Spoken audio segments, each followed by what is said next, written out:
사람들은 인간에게 내재되어 있는 잠재의식의 능력에 대해서 익히 알고 있다. 하지만 그들은 본인이 그 힘을 쉽사리 꺼내서 사용할 수 없다는 것도 알고 있다. 당신 앞에 50층 높이만한 흙덩어리가 50개쯤 있다. 당신은 혼자서 이 흙덩이를 모두 덤프트럭에 옮겨 담아야 한다. 다행히 당신에게는 굴삭기가 있다. 그러나 아쉽게도 당신은 굴삭기를 운전할 줄 모른다. 당신의 선택은 A. 평소 사용하던 삽을 내려놓고 굴삭기 운전 방법을 배우러 간다. B. 평소에 하던 대로 삽을 들고 삽질을 시작한다. 인생에는 삽으로는 도저히 해결할 수 없는 흙덩이들이 있다. 굴삭기를 사용해야만 해결되는 문제들이다. 그런 문제 앞에서 우리가 취해야 할 행동은 삽을 드는 성실함이 아니라 굴삭기를 배우기 위해 삽을 내려놓는 결단이다. 굴삭기 운전 방법을 배우려는 사람들이 가장 먼저 취하는 행동은 평소 즐기던 취미들을 끊으려는 시도다. 새로운 배움에 집중하기 위해 시간적 여유를 확보하려는 것이다. TV, 게임, 스마트폰, 사람들과의 수다 등등 현재 자신의 삶과 머릿속을 채우고 있는 것들을 몰아내보려 노력한다. 그러나 그 노력은 이내 실패로 돌아가고 만다. 그리고 좌절한다. 그리고 다시 삽을 잡는다. 역시 난 안 돼. 사람의 내면은 비울 수 없다. 비우려 해도 비워지지 않는다. 고깔 모자를 쓴 고릴라를 상상하지 마세요. 눈을 감고 시도해보라. 당신은 고깔 모자를 쓴 고릴라를 상상하게 될 것이다. 좀처럼 떠나지 않으려는 그를 내쫓기 위해서는 포켓볼 치는 너구리가 필요하다. 너구리가 신중한 표정으로 공을 치는 모습을 상상하다 보면 어느새 고릴라는 보이지 않게 된다. 미움, 원망, 후회, 우울 등등 모든 감정은 비우려 노력해도 비워지지 않는다. 그런 감정들을 없애는 방법은 사랑, 감사, 만족, 기쁨 등 다른 감정들로 대체하는 것뿐이다. 사실 사람의 노력으로 완벽하게 비울 수 있는 것은 세상에 아무것도 없다. 심지어 컵 하나조차도 비울 수 없지 않은가? 컵 속의 물을 비워보라. 공기가 들어찰 것이다. 그렇다면 공기가 들어찬 컵은 어떻게 비울 것인가? 역시 다른 물질을 채워 넣는 방법밖에는 없다.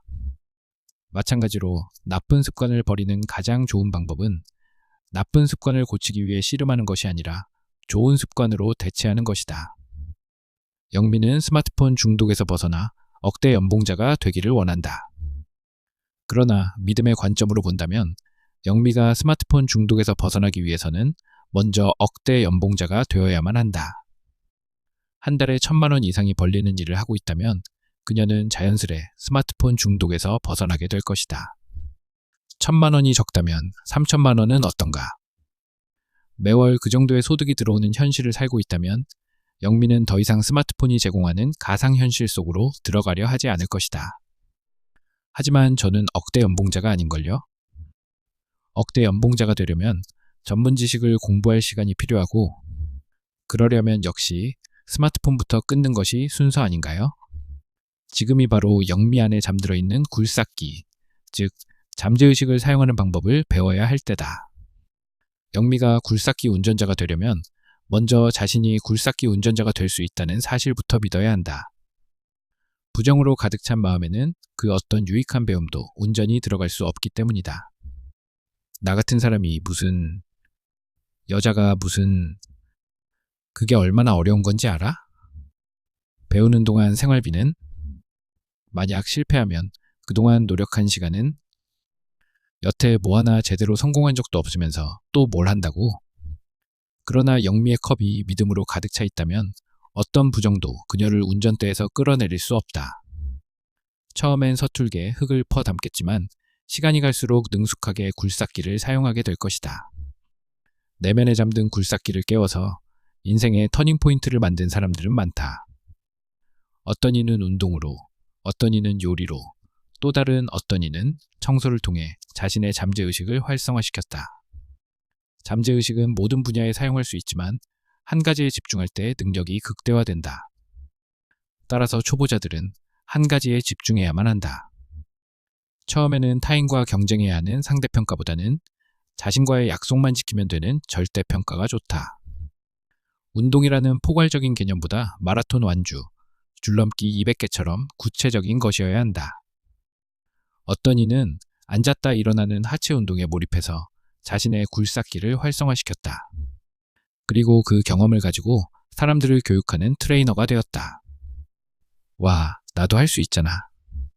턱걸이 50개, 책 100권 읽기처럼 마음먹으면 누구나 할 수 있는 목표들을 달성해 무기력했던 삶의 활기를 찾고 굴삭기를 사용하게 된 사람들이 적잖이 눈에 띈다. 누군가는 스쿼트로, 또 다른 누군가는 달리기로 자신만의 터닝 포인트를 만들고 있다. 믿음의 초보자라면 한 가지 목표에만 집중하는 것이 좋다. 먼저 달라지는 몸과 마음의 변화를 경험해야 한다. 변화에 익숙해지게 되면 그 믿음은 삶의 어떤 분야에도 적용이 가능해진다. 다른 것도 도전해보자. 지금처럼 하면 될 거야. 그렇다면 어떤 것을 가장 먼저 선택하면 좋을까? 믿음의 첫 단추를 무엇으로 채워야 할까? 호불호가 없는 완벽한 터닝 포인트. 세상에서 가장 많은 사람들의 삶을 변화시켰고 성공적인 삶을 살았던 이들이 가장 많이 추천하고 있는 터닝 포인트. 예수 그리스도를 소개하려 한다. 예수님의 십자가 구원은 가장 먼저 영혼을 소생케 하고 소생케 된 영혼은 주님과의 동행 속에서 본인의 영혼이 잘 되었던 것처럼 범사 또한 형통하게 되어감을 경험하게 된다. 요한 3서 1장 2절. 그리고 자신이 만난 하나님, 자신의 삶에 함께해 주신 임마누엘의 하나님을 전하게 된다. 이것이 성령 받은 사람의 삶이다. 사도행전 1장 8절. 다시 영미에게로 돌아가 보자. 영미가 억대 연봉자가 되려면 믿음의 스쿼트를 시작해야 한다. 구령은 앉으면서 주님께서 기뻐하시는 일어서면서 억대 연봉자 되겠다. 구령은 바꿔도 좋다. 단 예수님을 끊임없이 부르며 원하는 목표가 자신의 세포 하나하나에 새겨질 수 있도록 지속적으로 믿음의 선포를 이어가는 것이다. 그렇게 믿음의 스쿼트를 1000개, 10,000개씩 해 나가다 보면 어느 순간 믿음이 오기 시작할 것이다. 이것은 필자만의 주장이 아니다. 모든 굴삭기 오너들이 일관되게 이야기하는 매뉴얼이다. 당신이 억대 연봉자가 되길 원한다면 당신이 가장 먼저 해야 할 일은 믿음으로 억대 연봉자의 하드웨어를 갖추는 것이다. 처음 하나님께서 창조하셨을 때 긍정적인 믿음으로만 가득 차 있던 인간의 마음은 죄를 지음과 동시에 부정적인 믿음으로 가득 차버리고 말았다. 사망의 권세 아래서 부정으로 가득 차버린 인간이라는 컵은 예수 그리스도라는 생명으로 채워져야만 모든 부정들을 몰아낼 수 있다.